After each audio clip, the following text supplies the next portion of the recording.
Mesdames et messieurs de la presse, nous avons jugé bon d'organiser cette communication de ce jour, c'est-à-dire du 29 décembre de ce mois.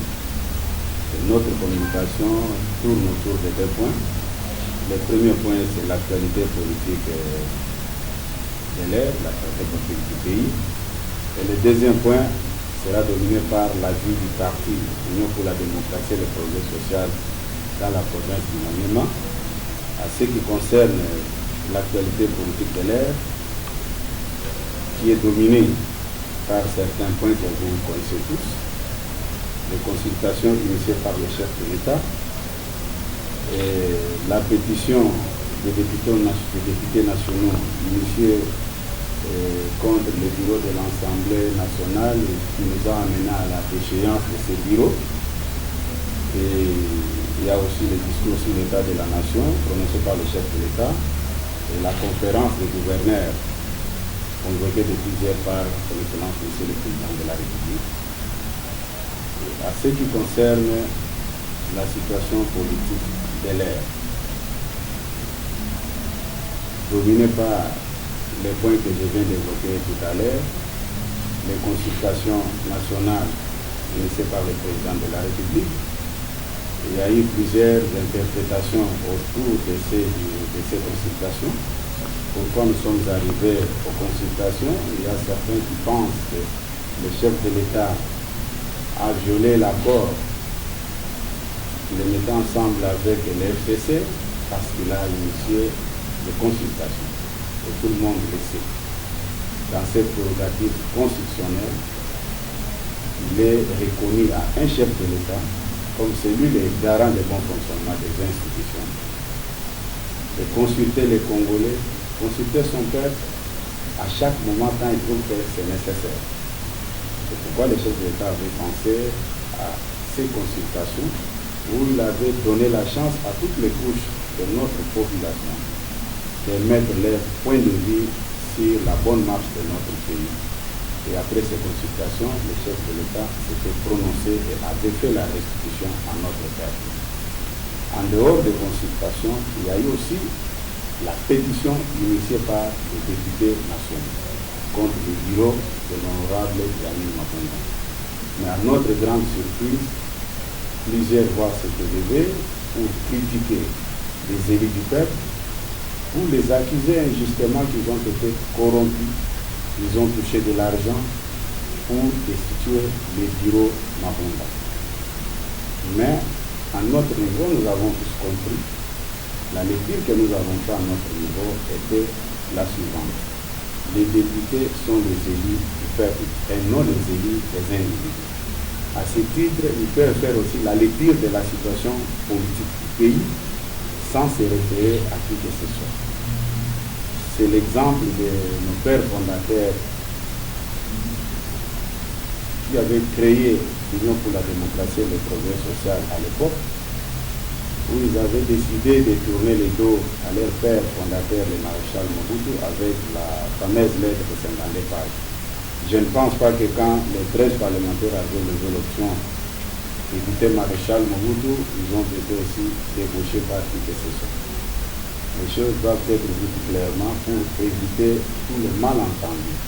Les députés avaient pris leurs responsabilités pour mettre de côté le bureau Mapunda. Il n'y avait rien de corruption là-dessus.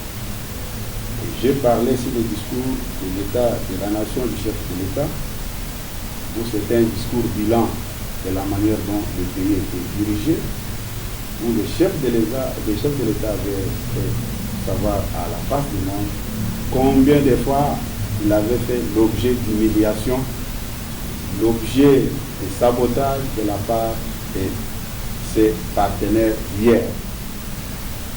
Nulle part dans l'accord conclu entre l'FCC et CACH, il était mentionné quelque part que chaque fois les ministres ici du FCC pouvaient désobéir aux instructions du chef de l'État, qui est le garant du bon fonctionnement des institutions, pour obéir au dictat de leur autorité morale. Et nous avons connu plusieurs cas, même le jour de prestation de serment de membres de la Cour constitutionnelle, certains ministres inconscients avaient pris la position de boycotter cette cérémonie convoquée par l'autorité suprême, je cite son Excellence, Monsieur le Président de la République, Félix Tshisekedi. Toutes ces humiliations ont fait à ce que le Président de la République puisse requalifier la majorité et refaire la lecture de la situation politique de notre pays. C'est la raison pour laquelle nous sommes arrivés à la situation de l'Union pour la nation congolaise, l'Union sacrée pour la nation congolaise, qui est une vision louable initiée par le chef de l'État. À notre grand étonnement, les gens bien identifiés qui ont pillé ce pays pendant 18 ans n'ont pas baissé la garde. Ils ont commencé à propager le discours selon laquelle le chef de l'État, le discours selon lequel, s'il vous plaît, le chef de l'État est en train d'exercer des pressions si les gouverneurs pour que ces derniers adhèrent à sa vision de l'union sacrée fondamentale. Tout le monde sait que dans ce pays, nous avons connu un régime, le régime des mots d'ordre, le régime Kabila. Le chef de l'État, démocrate de son État, ne peut en aucune fois exercer des pressions sur qui que ce soit pour qu'il adhère à sa vision de l'union sacrée. Les amis doivent avoir le courage de présenter leur bilan à notre population de leur gestion de 18 ans. C'est pourquoi aujourd'hui, comme membre de la famille présidentielle, j'ai pensé échanger avec vous, puisque laisser des fausses informations circuler dans l'opinion, c'est être complice aussi et trahir la vision du chef de l'État. Le deuxième point qui m'a poussé à échanger avec vous, c'est autour de la vie du parti dans la province du Maniema. Je suis très content, comme nos amis d'actualité concédés sont avec nous. Et ils ont publié un article où les responsables du parti dans la province du Maniema fustigeaient certaines décisions prises par les autorités du parti que nous sommes. Mais je tiens à préciser une chose.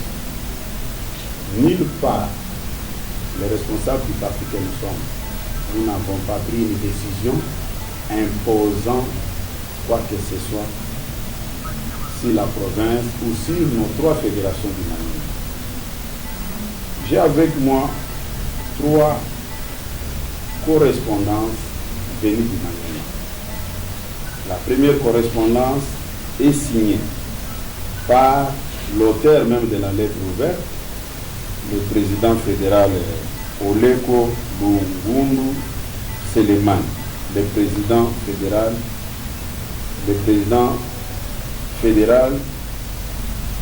de la Fédération rurale de Maniema Nord. Ce dernier, quand nous avons eu l'information que le gouverneur par intérim voulait recomposer son gouvernement, comme dans nos traditions, nous n'avons pas voulu décider à partir de Kinshasa. Nous avons téléphoné le responsable du parti pour qu'elle nous envoie quand même les noms des personnes que nous pouvons proposer au gouvernement provincial. M. Oleko nous a fait cette proposition. On lui avait demandé 3 noms, mais lui nous a proposé 19 noms.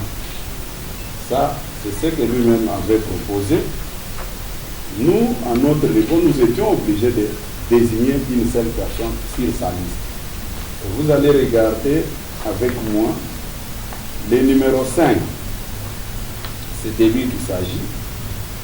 Le numéro 5, M. Djamba Ouka Michel, membre de la CEP provinciale et licencié en droit et chef de travail. Nous avons pensé que le monsieur répond aux critères pour faire partie du gouvernement provincial. Et nous l'avons désigné. C'est comme ça que le président du parti, vu ses prérogatives statutaires, a désigné ces derniers pour faire partie du gouvernement provincial. En dehors de M. Oleko, il y a M. Idrissa Mangala Afan. Il est licencié en économie de gestion de l'Université de Kinshasa. Nous l'avons désigné pour faire partie du gouvernement provincial. Son nom est là. Après M. Idriss, nous avons désigné M.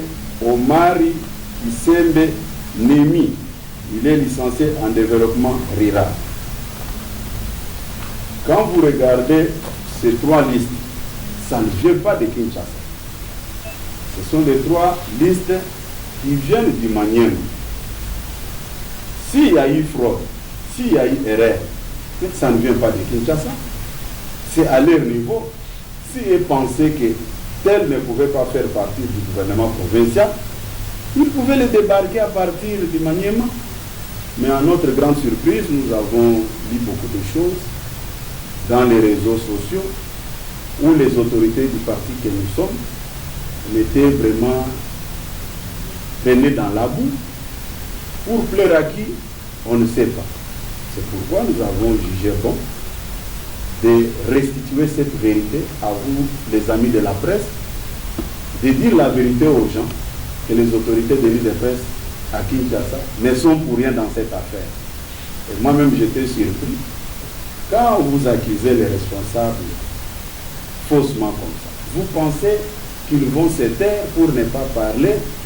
Et si aujourd'hui, en tant que secrétaire général, avec toutes ces preuves, je lève l'option de sanctionner une telle personne, et vous allez crier à la dictature, ou bien vous allez dire que non, que vous êtes un père de famille, il faut se surpasser et pardonner. Je pense qu'à la prochaine occasion, quand vous avez une information, vous les amis de la presse, avant de publier ça, il faut aussi écouter un autre son de cloche. C'est ce qui est plus important. Je pense que c'est ça l'objectif de mon entretien avec vous cet après-midi. Nous sommes le 29 décembre 2020, à 2 jours de la fin de l'année.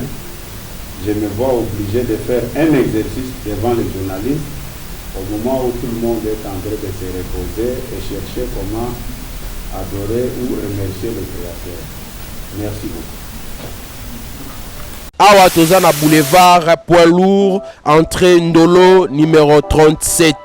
Awa Tozoteka ba produits alimentaires en gros et en détail. N'a pris à le peuple d'abord, maison les greniers, prix à moins cher, Fachi Béton, Tolia, Totonda. Bana Congo, bana Mikili, monde entier mobimba, ba balinga Holanda yo kason.